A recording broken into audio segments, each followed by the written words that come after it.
Week 5 against the Dallas Cowboys. And in college sports, Gonzaga is set to join the Pac-12 as a member in all sports the school plays starting July of 2026.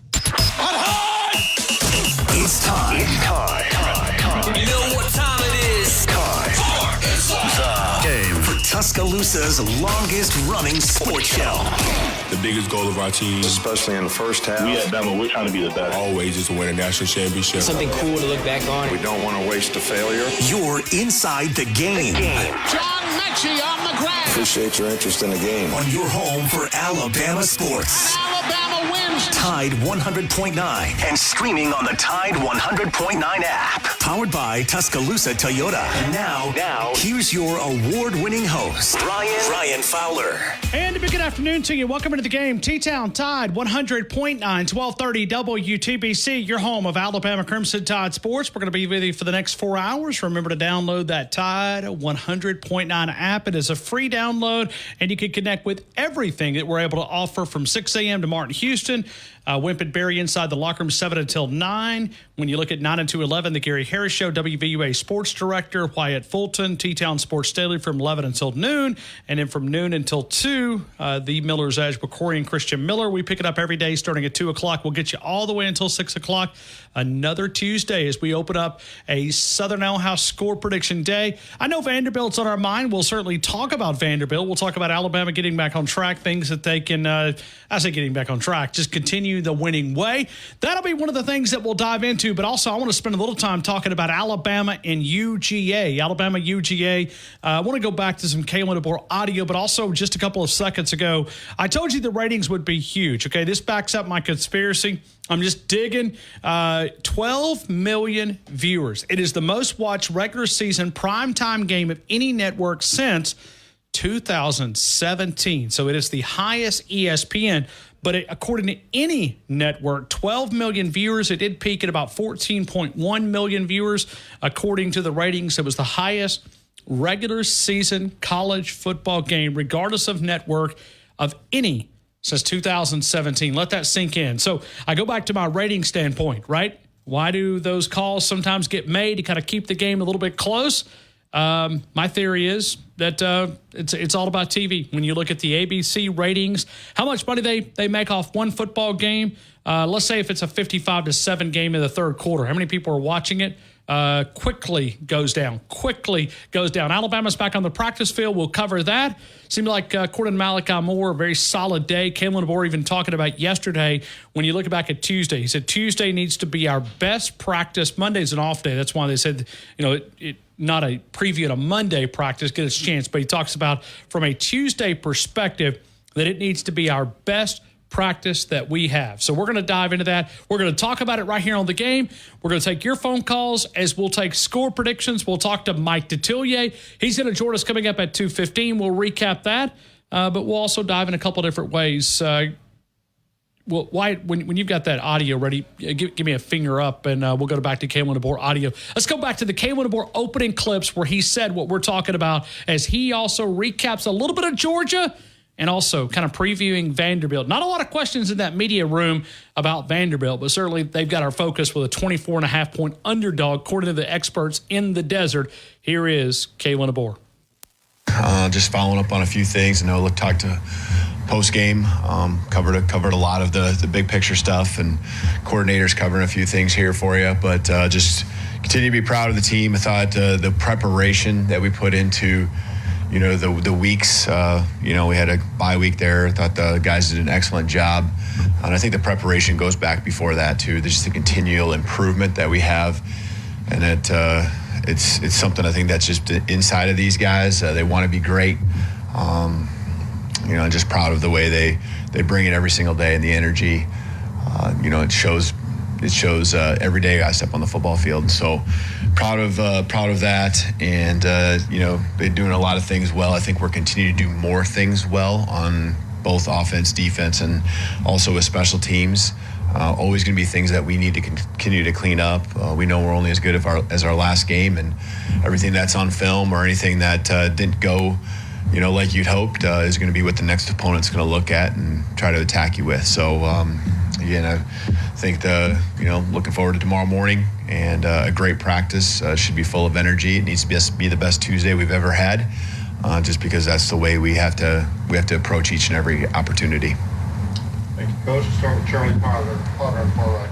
Yeah, hey, Coach. Just with Ryan, how do you teach a guy that young just to manage some of the things that are coming his way from an attention standpoint?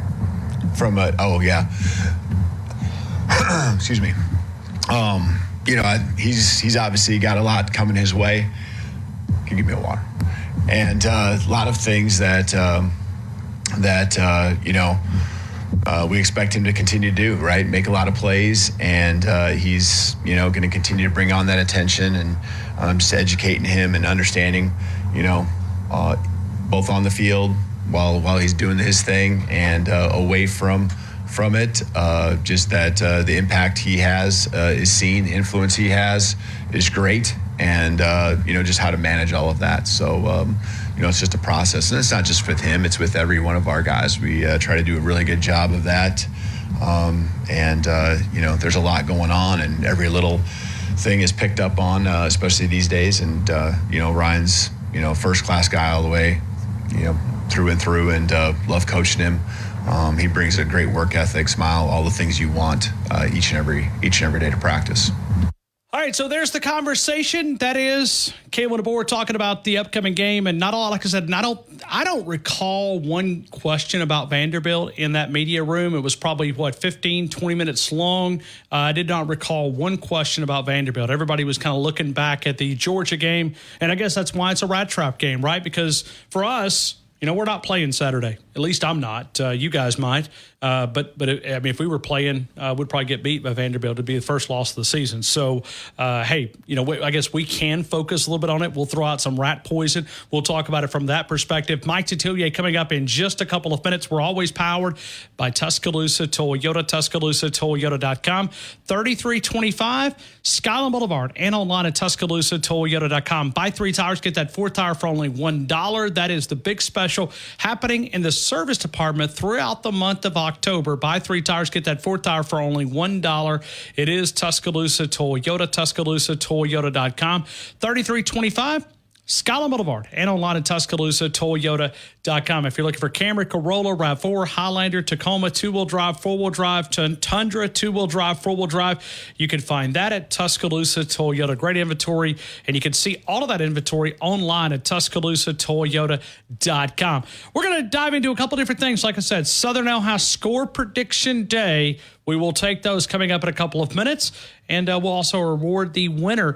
Mary never did call in from last Friday. Mary, you picked up the SEC parlay pick from the previous Friday. We awarded that on Friday, but we have not heard from you. So, Mary, if you're out there listening to us, this was our last SEC parlay pick, not the one that we did prior to Georgia. We also recognize that. So, Mary, if you're out there, if you happen to call in today to get your score, we'll recognize you as the winner of the SEC parlay pick a week before last. So you've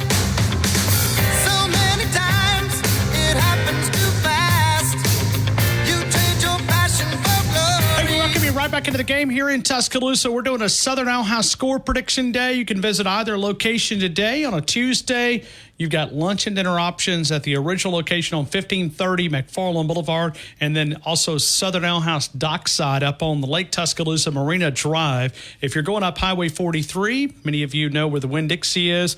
Go about 3 miles beyond that, and on the right-hand side of the road, you've got Marina Drive, a beautiful brand-new location right there on the lake. The little you've also got a place that you can park a boat, so you can come via boat or car.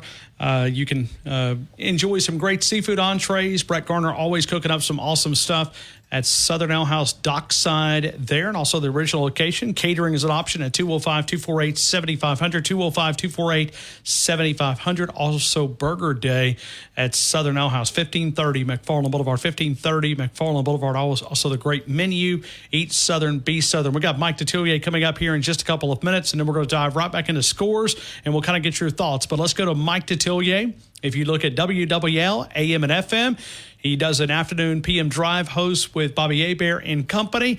Mike, we're going to get your reaction to Alabama, Georgia. I hope you're having an amazing afternoon. Welcome into the game in T-Town. Thank you, Ryan. I appreciate it. Mike, reaction. Yeah, go ahead. Early on, I was shocked. Most of us were. I mean, it came that easy. And, sometimes, and I got coaches in my family. I've been around it now basically 40 years. You come up with a game plan that's perfect, or near perfect, and everything works.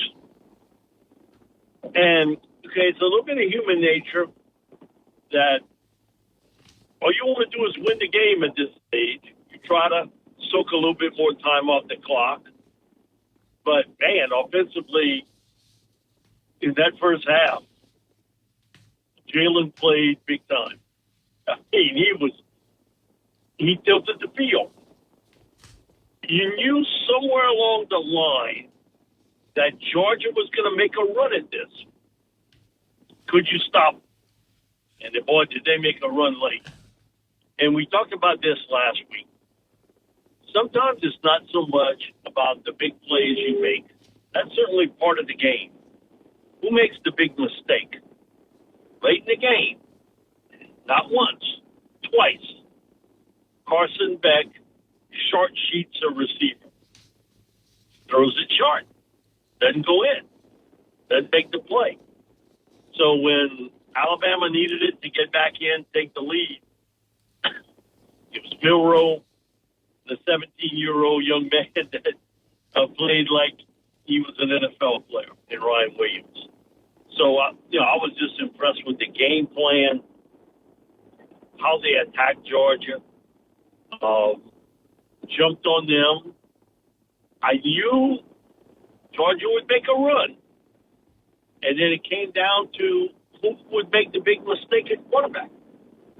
And it was Beck.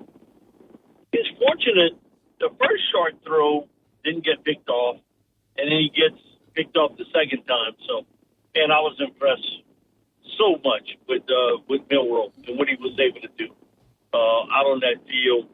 Hot, bright lights. Very few people have been in that spot in this world when you got those bright lights shining on you and you the man. He showed just how good he was.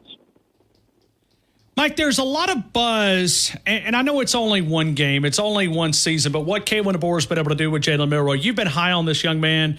You've talked about it for almost probably over a year right now. What is his ceiling for the upcoming NFL draft? I mean, do you think because I saw some things, and like I said, I know we're early. We're only 1 month into the college football season. If he could continue this, I mean, could you see him being that number 1 overall pick? I can certainly see him being a first-round pick. How he ends this will sort of determine the rest of the stage. I think if you look back a year ago, I thought Jaden Daniels would be a high first-round pick. Very few people thought he'd go in the second overall pick in the draft. A year ago at this time, very few people thought that way. I think he's got a chance to really vault himself up near the top. Really does. And it's his work ethic, his attention to detail. He gives you a dimension as a runner and a play extender that is unique. And he's gotten better as a passer. Really has. So I think the year with Kalen DeBoer in a system that you can see they're making a few adjustments. And I'll be honest with you, I think at Dick State he would have done the same thing. He would have adjusted to that. But he's got a chance to be a very early first-round pick. Really does. Mike, when you look at I like a guy that's scuffed. I like the guy that's scuffed a little bit. He was scuffed, okay? He was. You start, then they sit you down, and, you got to show another temperament to that. That would be like if you at work and what you're doing job-wise, and they say, you know what, we got a guy that we know is not as good as you, but we're going to put him in. How would you take it? How would you take it if that's the case? I would say 99% of the public would not like it and would squawk. They would squawk about it. He handled it very well, and his progression as a player, I could see it, that he grew from that experience. Ryan, that's a difference in this world. Sometimes people do not like tough coaching, sort of a tough love situation, and in any profession, I'm not just talking about sports, any profession, and they sort of sulk about it or complain. He didn't do it. He went out there and made it work for him. Mike, would you have Alabama in front of Texas, or would you have Texas in front of Alabama if you were listing the top teams in the SEC? If I was rating now, Alabama would be first. Is it just the eye test, or is it the win over Georgia and maybe the Texas played Michigan on the road, I guess would be at this point that would be their signature win? Okay. I learned this long ago from a guy that I worked with for so many years on Sports Talk and Buddy DiLiberto. He said, trust your eyes, not with your ears. Amen. Don't trust what people are telling you. Trust your eyes. They played out on a football field. Alabama's favorite over Texas.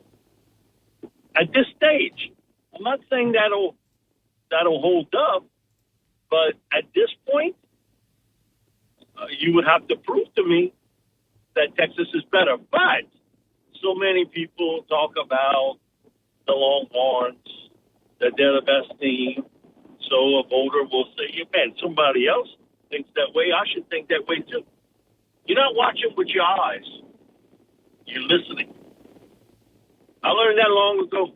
Be careful what you listen to and who's talking to you. Trust your eyes on what you see. If you would just watch it, Texas and Alabama didn't know anything about how the season started, the change in coaches and, the everything else with Texas, I think Alabama would be, in my opinion, what you've seen, you'd have to put them as the top team in the SEC today. Mike, Ole Miss was a topic of conversation when you look at it. I mean, we thought Ole Miss, and then Kentucky goes there and gave up. It went there and beat them. And Lane was barking all week last week, whether it was the Alabama-Georgia game or if it's the Auburn-Hugh Freeze side of things. I mean, it's almost like, hey, guys, you might want to worry about Kentucky and less about Alabama and Georgia and less about Auburn. If I was a Ole Miss fan, that's probably where I would be. Yeah, it was so funny. We do a pick-em segment every week. And I was talking to Deuce. And he was like, Mike, who you picking? Ole Miss, Kentucky. I said, point-wise, and give me them points in Kentucky. Human nature was telling you they were looking ahead. They saw that game in Tiger Stadium, okay? And basically overlooking two teams, not one, but two, because they got to play South Carolina. And I knew somewhere along the line, you might get caught. I didn't think Kentucky would win the game. But I thought Kentucky defensively could throw a lot of football chess pieces at them that could give them trouble. It was even much more than I thought. So we doing pregame at Acme Oyster in Baton Rouge. I didn't know they had that many people that hated Ole Miss.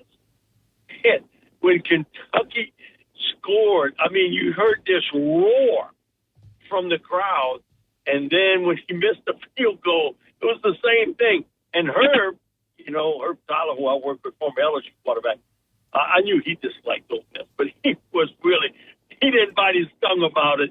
But you could see that the human nature of all this, of these games, that, man, you might not have took this game as serious as you should have.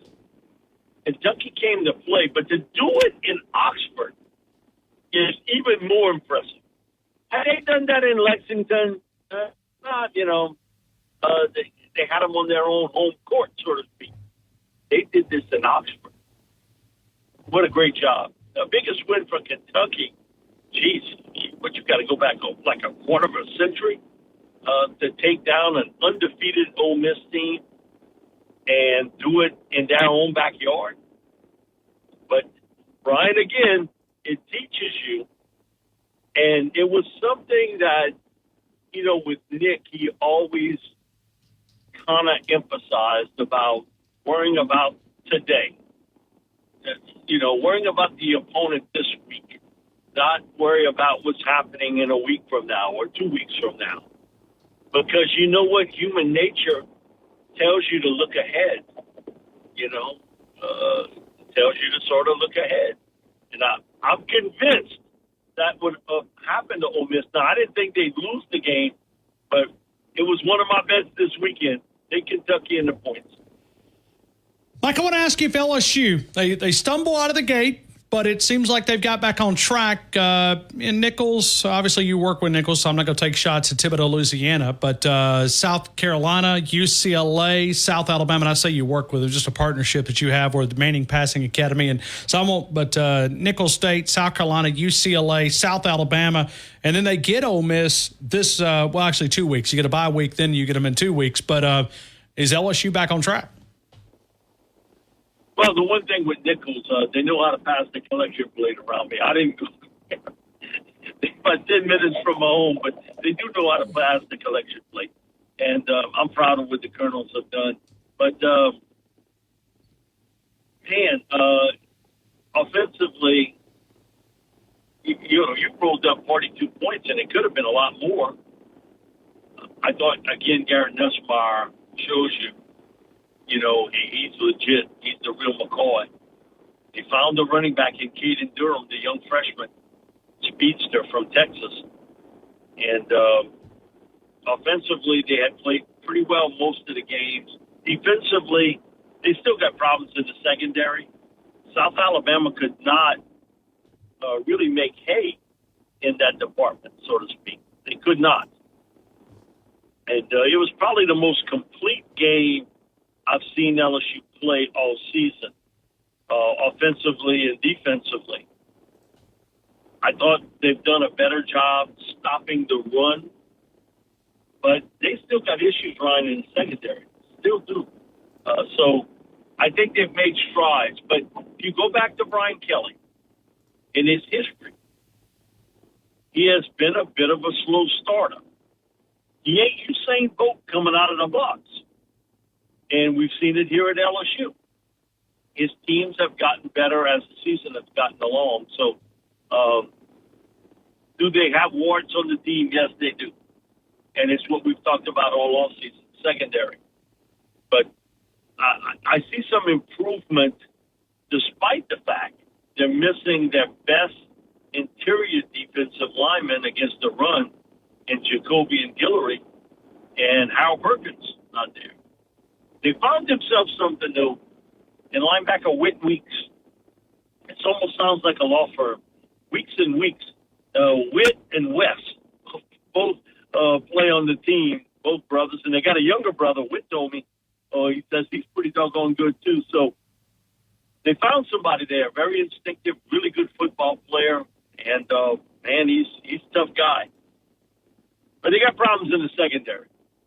That's why I think a team like Ole Miss could give them a lot of problems because of the fact they're not going to be able to match up well.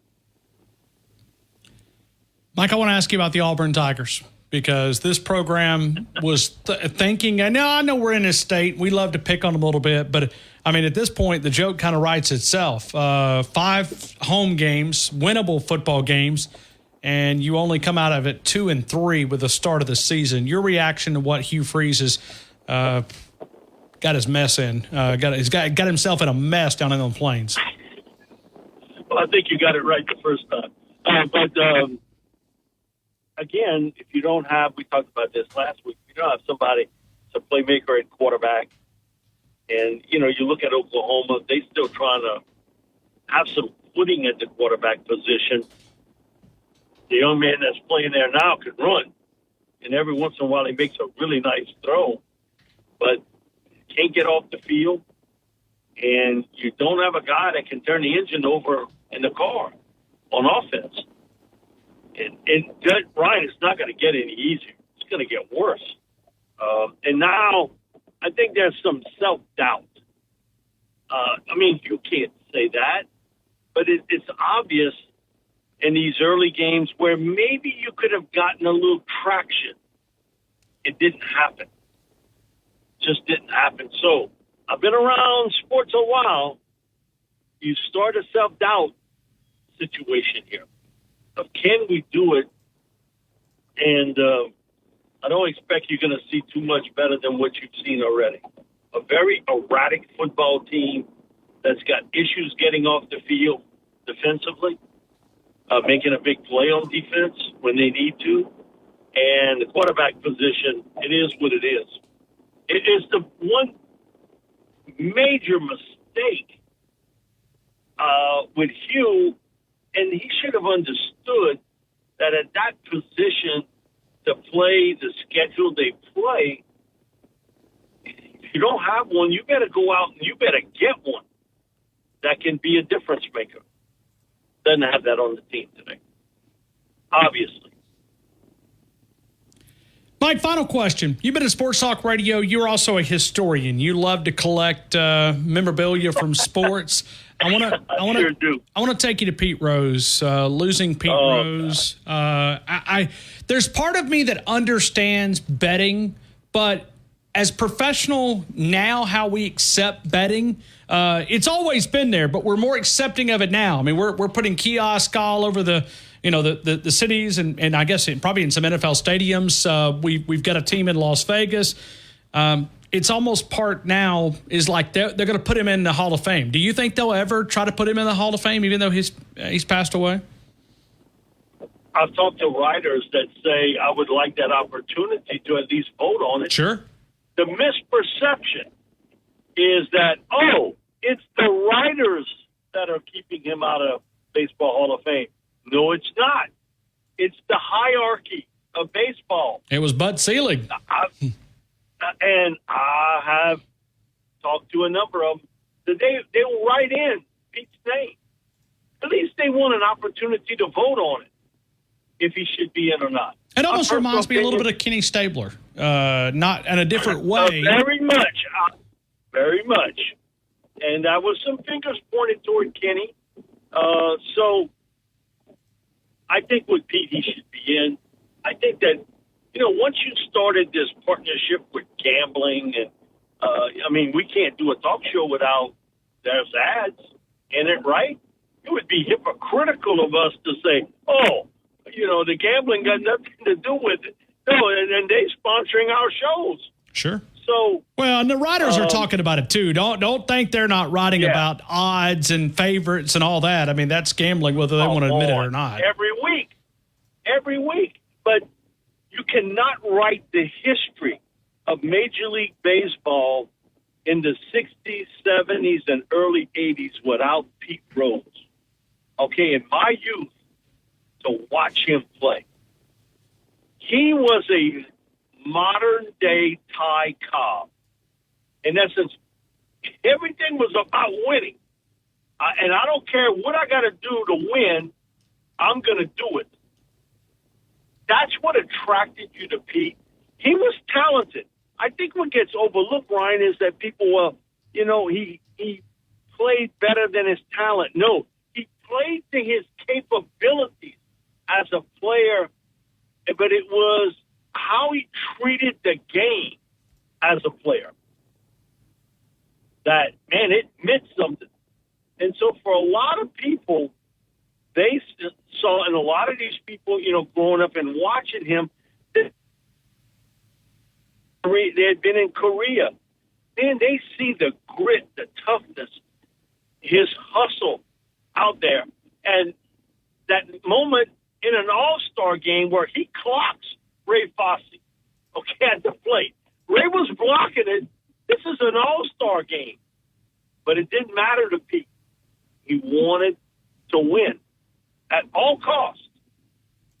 Isn't that what we taught to do as kids? Then you might not play real well that day, but if I got a chance to win That's what it's all about. Pete was that guy. He lived a very controversial life, no questioning that. You can't tell me they got people that's not in Pro Football's Hall of Fame and in the baseball Major League Hall of Fame that didn't live controversial lives away from the diamond. So I think he deserves to be in baseball's Hall of Fame. To think about, Ryan, if you are a hitter today, Pete did it for 23 years. He hit over 100 hits each season. 23 years.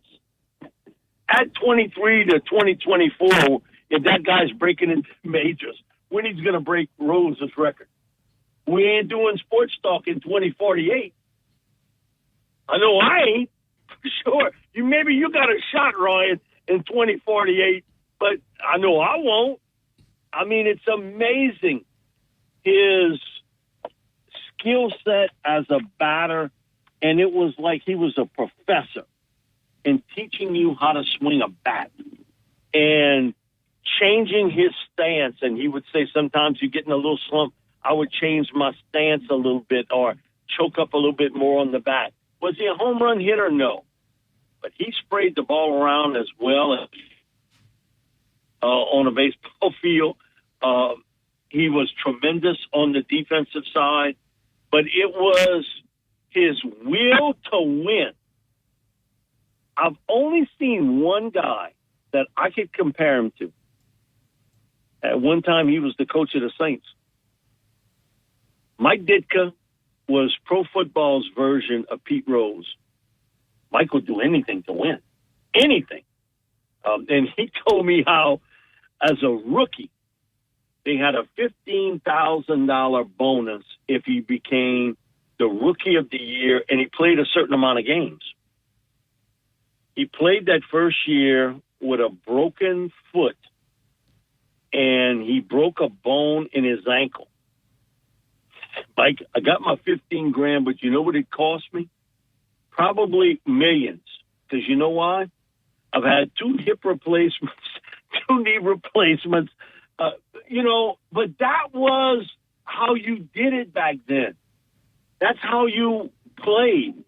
And Mike was Pete. He just wore a football uniform. Really, really did. And so, there aren't a lot of guys, and I have a nice memorabilia room.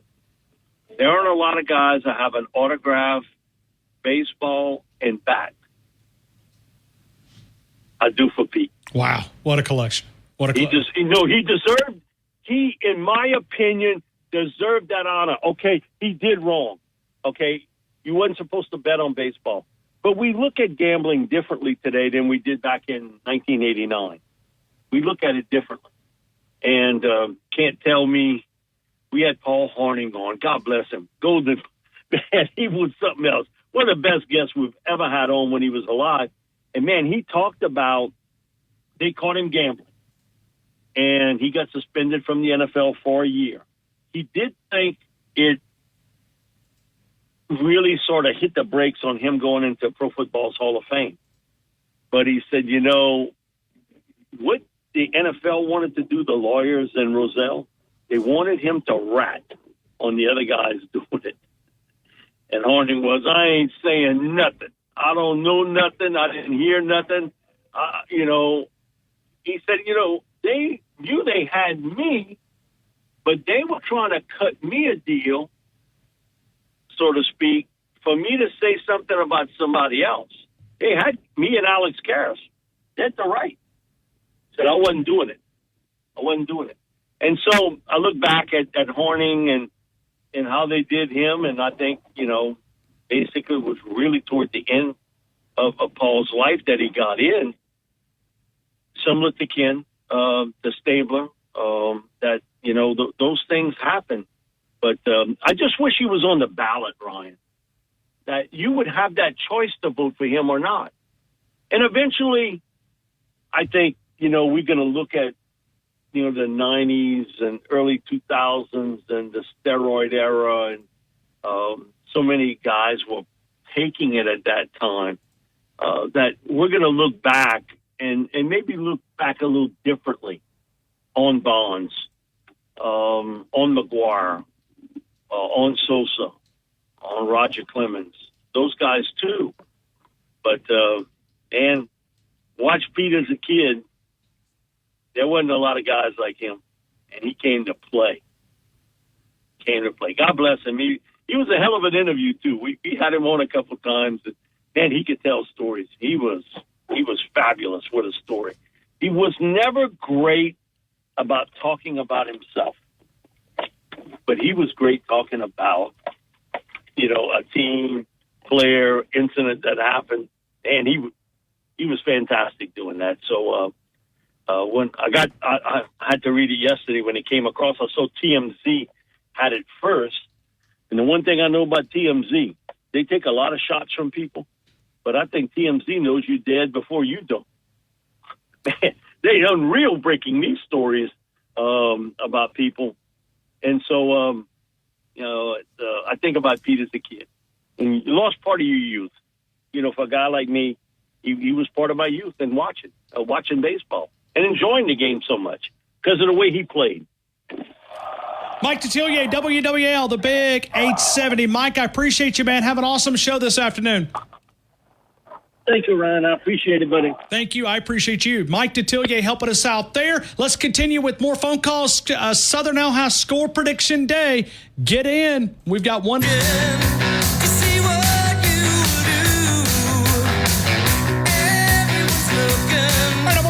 Paul. So, Paul, hold on just for a second. You're going to lead us out of the gate, but let me go back to a quick Kalen DeBoer audio clip, and then we'll go to break, and then we'll come back, and then we're going to set things up for the remaining part of the day on a Southern Ojai Score Prediction Day. DeBoer getting mad on the play call. That's something I went back and watched the game. That was a DeBoer that we have not seen, that side of Kalen DeBoer. Let's go back and reflect on that audio when you look at back how he responded. Yeah, I don't think you predetermine, when or what you're going to do and all that, but I just, the guys are fighting, and when you see something a certain way, and I know that I just felt like that was a big time in the game. We were doing a lot of things well, and some opportunities that just, we didn't take advantage of as a team. And that moment right there, we talk about the middle eight and going to the locker room with a lot of momentum, and I know we got a safety there right in that area too, but there were some missed opportunities that would have loved to have had, and I was just, fighting for my team. And I know they were out there fighting and doing everything they could. And so just loved the way we were playing up until that point. I wanted to keep it going, and I saw it a certain way and wanted to make it known. So. All right, so there it is, Kalen DeBoer. We'll come back. Paul and Lincoln will lead us out of the Southern Ojai Score Prediction Day, but I can only imagine how much when you see that reaction from Kalen DeBoer, because there was something that happened in the locker room pregame where Kalen DeBoer let them know that I've got your back, and he confirmed it right there.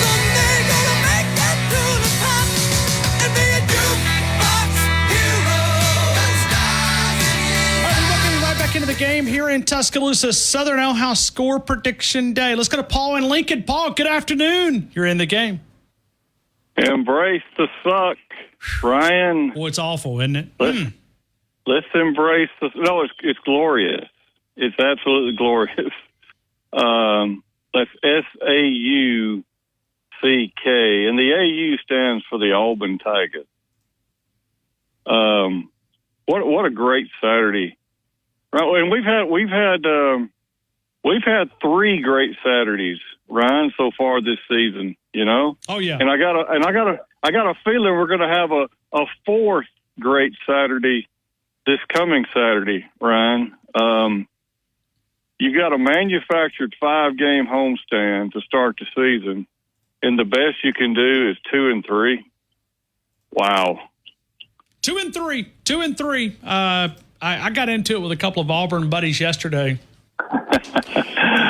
Oh, me. They're delusional, yeah, Ryan. Well, they're upset because of that pass interference or lack thereof call. Yeah, they're very upset because, see, they thought for a minute that Georgia had salvaged their Saturday. Yeah, Ryan, clarify the pass interference call you're talking about. They're thinking pass interference against Xavier Brown on the final interception. Yeah. It's not a pass interference in their game. It's a pass interference in the Bama-Georgia game. They're upset. Yeah. But they still think they can get to 9 to 10 wins. So, let's be honest, Ryan. Georgia is gonna just think about this. Auburn is fixing to face some of the most painful, anguishing, suffering a football team can have because of what happened in Tuscaloosa Saturday night. Auburn is fixing to face a mad, angry, motivated but could you Georgia imagine Bulldog being team. so delusional that you think that you actually have a chance to beat? Because if you're going to try to get to 9, that means you're probably going to win out, right? So, in other words, that you've seen enough against beating Alabama A&M and New Mexico that you could beat Georgia, Missouri, Kentucky, Vanderbilt, ULM, Texas A&M, and Alabama. I mean, think about how crazy you would have to be able to come up with Ryan. The logic. And how? Let's think about this too. How bad is Alabama A&M to lose by 70 to Auburn? I mean, just think about that for a second.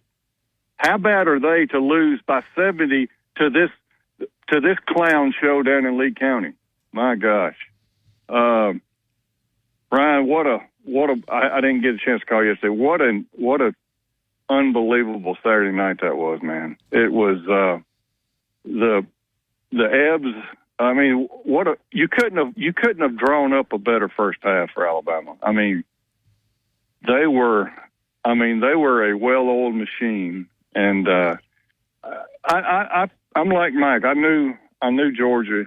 I figured Georgia would make a run because let's be honest, there's still a lot of pride in that Georgia locker room, and I kind of thought they would. But man, for the game to the back and forth in the second half, and to see these two freshmen, deuces, make the plays. We kind of we're getting kind of accustomed to Ryan Williams making those kind of plays, but Xavier Brown, he defended that play perfectly. That pass, he was facing the ball. I know he got burned earlier, and that's going to happen. But that particular play, when the game was on the line, he faced the ball and that wasn't an easy catch either. But man, Ryan, I think if back in January when Coach DeBoer was hired, if we'd have come out of, if you'd have told us we'd come out of September the way we have so far, I think we'd all would have been very, very well pleased. And this is a good football team, Ryan. No, it's a great. It's a great football team, and I think when you look at, they've also not hit their ceiling too. They did it for the first quarter, but not for 4 quarters. I mean, listen, they could have kept their foot on the gas and probably scored 50, and I'm sure that'll be a teaching moment. That will be a moment that you go, guys, we got to play for 4 quarters. But also, the coaching staff's got to call aggressively for 4 quarters as well. I agree. I mean, I think we could have. There was opportunities that second half to maybe if we just stop them on one of their 4th down conversions, the game probably doesn't get as tight. Just stop them, 1 out of those 5, and it probably doesn't get as tight as it did. But it did, and it just looked like an absolute unbelievable atmosphere. Bryant-Denny was rocking and rolling, man, and Bryant-Denny has become a formidable venue for the visiting teams that come in, especially at night, man. Those night games at Bryant-Denny are off the chain, man. They really are. It took me a couple of weeks to kind of, maybe a couple of games to kind of work into the lights and all the different things. But I mean, they've added a lot of fun, a lot of fun. Paul, it's Vanderbilt. We must turn our attention, even though it's hard. It's hard. I need a score. It is. We got to come up with a tiebreaker, right? Oh, we do. Yes. What do you think, Ryan? You got anything? Ryan Williams. I was thinking maybe yards. I think maybe this defense needs to redeem itself somewhat. Maybe. Okay. I was thinking maybe Vanderbilt total offensive yards. Yeah, I like that a lot. All right. Okay. Vanderbilt total. Because total offensive yards. So remember, they've got the Tiger Killer at quarterback. Okay. So, he's the one that went down to Lee County last year and beat them. So for New Mexico State, I'm going to go total yards for Vanderbilt 260 yards. Okay, and the score? Bama 49. The Doors 10. Ooh, glory. That's even beyond the Vegas experts in the desert. Thank you, Paul. Appreciate you, man, as always. Okay, buddy. Roll Tide, roll MAGA. Thank you, Paul. We appreciate that. We'll continue with more of the game. Robert in Mobile. Robert, good afternoon. You're in the game. I hope all is well, Robert. Hey, man. How are you, Robert? Yeah, you guys just enjoying Auburn's demise it's so much, aren't you? Well, I think Georgia's going to really lay down the law on them, too. Unfortunately, they picked a bad time to play Georgia. I guess it would have been worse if Georgia hadn't come back, though, wouldn't it? It probably would.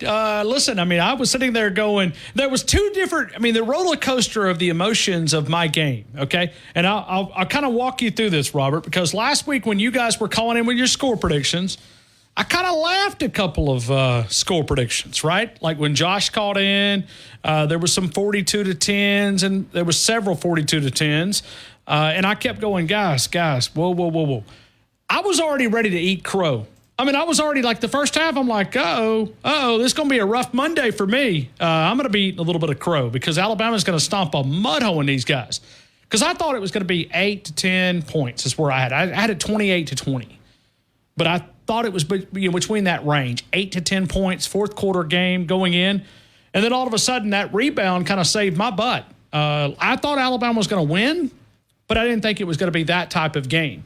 And then all of a sudden I went, and then Georgia scored. And then Alabama can't, answer right back.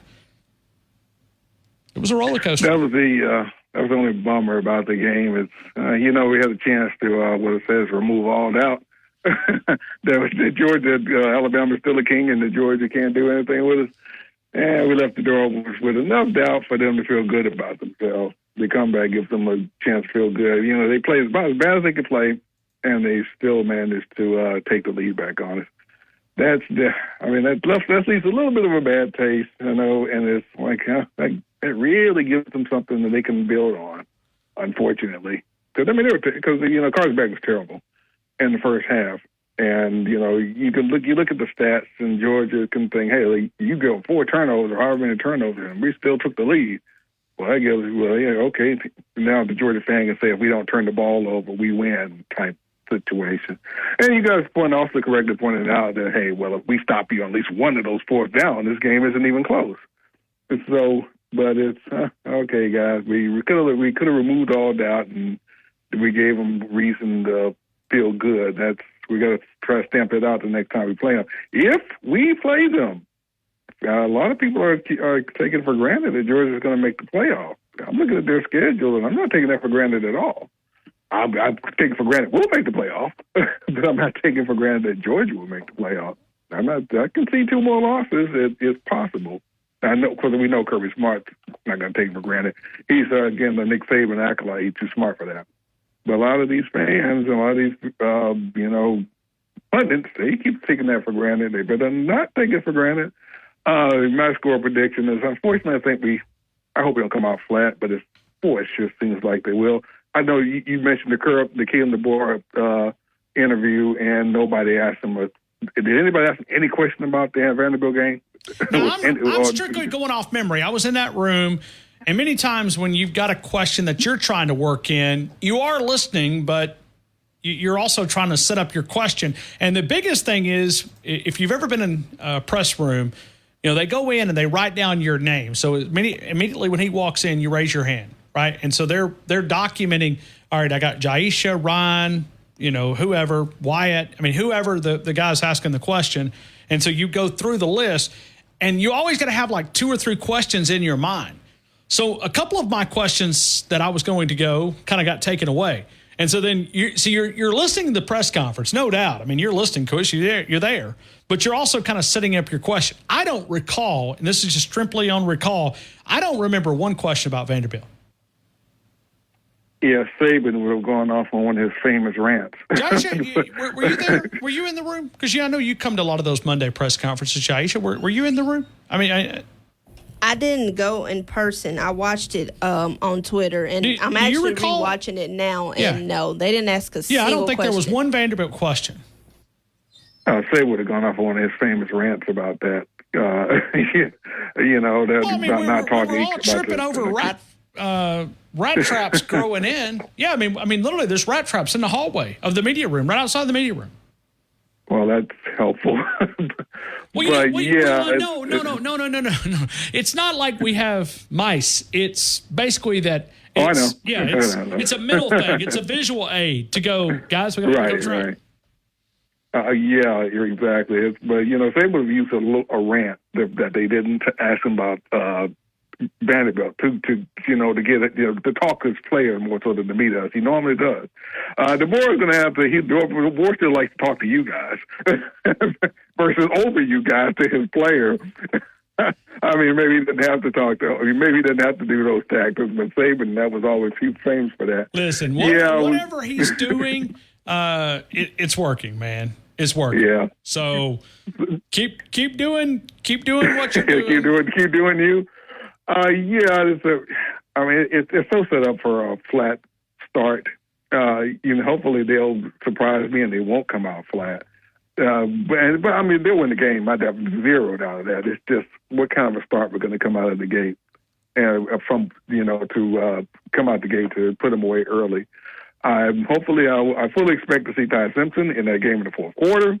And if I don't, goodness gracious, live guys, come on, get back on track again. So I'm going to go 45-13. 45-13. Vandy total yards, Robert. I'm like everybody else. Okay, the defense started out great, but you let the foot off the gas. Well, part of it was offense, though, not holding on to the ball longer. So that's kind of a combo with both of them. So they're going to redeem. So I'm going to say 230. 45-13, 230. I appreciate you, Robert. Thank you, man, for being a part of our show. All right, man. Thank you. Good day. Right back to you. Jaisha, hold that line. We've got Barrett Sallee coming up in just a couple of minutes. He was at the game. Him and I were on a mission to find somebody. We never found that person, but I'll tell you about it coming up in just a couple of minutes. T-Town, Tide, 100.9, 1230. Mark Smart. Distracting you? Okay, Bounce Dryer Sheets can't do it all. But for fresher, softer, better laundry... Tide 100.9 Tuscaloosa weather. The sky partially sunny this afternoon. Just a small chance of a shower through the evening. Most places will stay dry. The high today 83, tonight's low 63. For tomorrow, a dry day with a good supply of sunshine. The high at 84. I'm James Spann on the ABC 3340 Weather Center. Northport Power Equipment, Husqvarna dealer, 1996, 2 blocks east of the Northport Civic Center. If you're looking for a SCAG, commercial mower, residential mower, battery operated tools, backpack blowers, handheld blowers, weed trimmers, string, all the gas and oil that you need. It's our good folks right there. And I've tried out a couple of different things here, whether it's the Patriot or even the entry model, both Husqvarna and the SCAG. They got several different options there and great inventory into the season savings. Now, we've only got probably, another 4 to 5 weeks of grass cutting time. But, hey, still, leaves are falling, and you've also got pole saws needed for all of you folks out there, the deer hunters that want to chase Bambi. You got the options there. Chainsaw needs and all the supplies that you need. It is Northport Power Equipment, Bryant and Keith Ellis, Mr. Ellis. Greatly appreciate them for being a part of our show. I went in, talked a little college football with Mr. Ellis today. He was pretty excited over the Alabama-Georgia game, and we were talking about a lot of different things. But Northport Power Equipment, Bryant and Keith Ellis, Mr. Ellis, go over and see those guys and tell them the game sent you. Let's continue right here on the game. Let's go make sure I've got this in order. Tommy, Tommy, good afternoon. You're in the game. Roll Tide to you, man. Roll Tide to you, Ron. How are you? I'm good. Good. Well, it's Tuesday, and we're doing score prediction. Now we need to move past Georgia. But I want to celebrate. You celebrate all you want, but I'm hearing all these experts say, oh, it's going to be great for college football when Alabama and Georgia play again. Right now, I'm going to give you advice to both fan bases. If you want to play again, don't worry about each other. You take care of your business. I'm going to tell you something. I'm not a big Auburn fan, but it would just take a little living heck out of me if Auburn go over Athens and pull off an upset. Maybe they'll play better at home. We have heard the pressure. Auburn got 5 home games. They're going to jump out the starting gate. They're going to be dominant. Well, they're 2-3. Maybe they need to get away from Auburn. Well, they have been dominant. They have been dominant. I know, yeah. 9 out of 10 time against Arkansas. 9 out of 10 time against Oklahoma. They didn't play that game. They will win 9 of them. Well, guess what, boys and girls? You didn't win that Saturday. I mean, just think about this. The Arkansas game probably cost Lane Kiffin a chance to beat Kentucky. Yeah, maybe so. I mean, but you know, our buddy over there in Oxford, Pete Golding, Christian get on to me, getting on his case, but guess what? Oh, Christian didn't like it because Christian played for him? Yeah, he said, y'all ride him too hard. I'm like, well, he won the national championship. I'm like, well, yeah. Well, Kirby won 3 at Alabama and 2 in the head coach. You go out, somebody carries you home, they get you home, okay? You're out there drinking and driving, somebody does you a favor and gets you home. Then you go back out for a Taco Bell, you deserve to be rode hard. Oh, I know, but I didn't go down that road. But no, there's a lot more. I mean, you embarrassed my alma mater. Yeah. I mean, a defensive coordinator shouldn't be out here getting arrested for a DUI. We all make mistakes. But, Pete, you had your share of them here in Tuscaloosa, man. Well, but Kentucky is not an offensive juggernaut. I mean, they had to go on it 4th down. And my God, Ole Miss defender don't turn the head towards the ball. I'm like, he teaches them what he taught them in Alabama. I'm like, after being a defensive coordinator for the last 5 years, a couple years at Alabama, second Ole Miss, I think they will learn a different technique. But that's just me. I'm silly, you know. But no, it hurts. So like I'm gonna tell Alabama Georgia fan, don't worry about the rematch. Take care of business. If you don't take care of business, I wish that Auburn Georgia game was at a different time. Because we're not going to be watching most of it unless it's going to be over. I mean, it will start at 2:30. Alabama starts at 3:15. No, we're not going. We might get to see the first quarter. And plus, it's that late kick. You know, even though they kick at 2:30, it'll probably be 2:39 before they kick. So, yeah, I mean, excuse me, I had to sneeze. No, you're fine. You're fine. I'm looking at the games. I mean, we got some decent games. You all right, Tommy? Bless you. Yeah, I'm just sneezing. Okay. Yeah. I mean, we're okay. I mean, you got Michigan at Washington. That's decent. It's not great. Tennessee to Arkansas would be pretty solid. Well, the Washington and Michigan game. Washington this year is having a hard time stopping the run. And you saw Rutgers just line up, run. And guess what Michigan did to USC? They ran the ball. They lined up and popped them in the mouth. And that's what Michigan probably going to do again in Seattle. I mean, going to run the ball. So, I mean, well, I'm looking at games. I mean, we've started kind of working our way out, kind of deciding. Missouri goes to Texas A&M. That's a decent 11 a.m. game. Well, yeah. I mean, and Tennessee, yeah. I mean, Texas is off this week, and I think think Missouri's off right there, or was they off last week? Don't know. I think that was off last week. I don't know who that played. No, Missouri. No, they were off. Texas A&M. Yeah, Texas A&M was not off. They played Arkansas, so they, the bye week, coming off the bye week there. Iowa plays Ohio State. Tennessee goes to Arkansas. That, like I said, that's decent. Ole Miss and South Carolina. We'll see the bounce back if Ole Miss can maybe get back on track, but they got to go to Williams-Brice Stadium over in Columbia, South Carolina. I bet you Corey will be at that one. Yeah, it's going to be a tough little game for Ole Miss.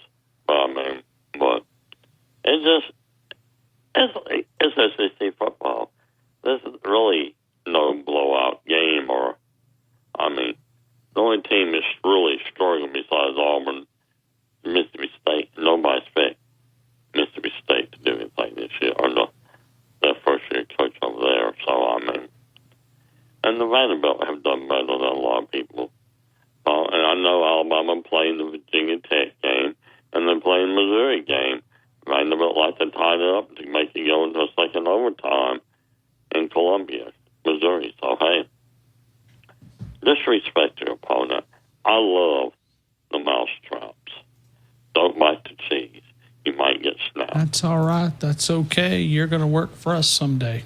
I respect my opponent. That's right. I'd hate to be in a trivia contest with him. Yeah. But there'll be more Alabama fans in Nashville Saturday, but that's all right. Vanderbilt have always been very nice to Alabama up in. It's always been a difficult place to play for Alabama. Yeah. I'm going to go see what our record is against Vanderbilt. Up there, I'll tell you, Vanderbilt only beat Alabama twice in my lifetime. So we are 63-18-4. This is the 86th meeting. In Nashville, we're 29-13-2. Well, a lot of that was during the 30s and 40s when they had the great coach Red Sanders, who went to UCLA, and he had an up-and-coming assistant coach named Paul William Bryan when he was at Vanderbilt before the war. So, but Vanderbilt in my lifetime only won this. Last time they beat Alabama in Nashville was 69. Watson Brown was the quarterback. And here in Tuscaloosa in 84. Ray Perkins' second year when we went 5-6. So, like I said, don't get too cocky, but don't let it off the gas. Even go after them. When you get subs in, great. You help watch your name get more stacks. And our receiver going to make All-American this year, Hollywood. So, hey, it's looking good. I got you. All right, Tommy, give me a score. What do you think? I'm going to go wild. I'm going to go 56-13. 56-13. Vanderbilt total yards. 209. You going to watch the debate? No, I'm getting ready to leave and go meet the twins and go eat tacos. Oh, this is that cheap. This is where Tommy reminds himself that he's thrifty. I got you. That's right. And take the girls' value. Stay away from men who want to buy you things. I want you to pay for things. So yeah, it's very educational too. It's a big evening for Tommy. It's Taco Tuesday. Now, don't say the restaurant, but El Gran Patreon's a really, really good taco evening. El Gran Patreon, McFarland Boulevard. So always one of our great sponsors there, and appreciate Carlos for being a part of our show. So Tommy goes to another place that we will say nameless, and he's cheap. Yeah. Jaisha, what would you think about this? This guy goes to taco night. Okay, now listen to this. He goes down there, gets two tacos for $1 a piece. No, I get 3 tacos. Three tacos, $1 a piece, drinks water, and leaves 50 cents for a tip. You're 95% right, but the last 5%, you're a dog damn liar. Okay, I'm calling you out. Okay, I don't leave no 50-cent tip. I'd say leave at least a $5 tip. Oh yeah, I mean, you're going to Taco Dollar Taco Night. I made the twin leave $5. Oh, you're making somebody else leave it. Listen. That's right. I make the girls. I'm teaching them values. I'm teaching them to stay away from boys. I'm educating them. Okay. Yeah, they're going to be tennis and softball stars. I got their future already planned out. Roll Tide. Roll Tide, man. We'll continue with. I'm good. Oh, Cindy. Okay, this is Cindy from Illinois. I'm sorry. It says Sydney up here on the board. My apologies. Oh, that's okay. That's okay. Cindy. Yeah, you have new people. You have new people in doing that. Yeah. Because there was always Noah. Yeah. So. It's been a few days since we've heard from you. I know. I mean, I listen, but it's hard for me to call in while I'm driving if I have to dial like 50 times or hit the button so many times to get through. Sure. Yeah. So safety first. Absolutely. You know? Absolutely. Yes. Yes. So what do you think about this Alabama football team? I was just thinking that I don't really expect a letdown. I mean, I could be wrong, but I don't expect a letdown because I just think they have so much confidence right now. You know how they were playing anxious, and I think when you play anxious, it takes a lot of energy. And I think this team seems to be playing free and loose. Did you hear that? You may have talked about it already, but the Spanish language version of the 2 + 4 = 6 at the end of the game, he says, Milrow goes for the jugular.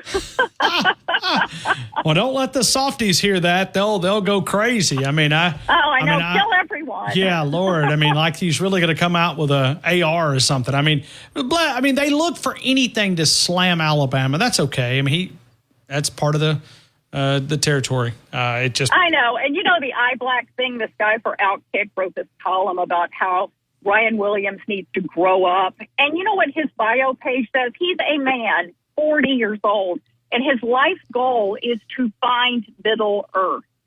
And I felt like writing him and saying, you need to grow up, sir. This kid is 17. You're in your 40s still thinking about The Hobbit? I mean, this is just, I haven't even addressed it this week because it's silly.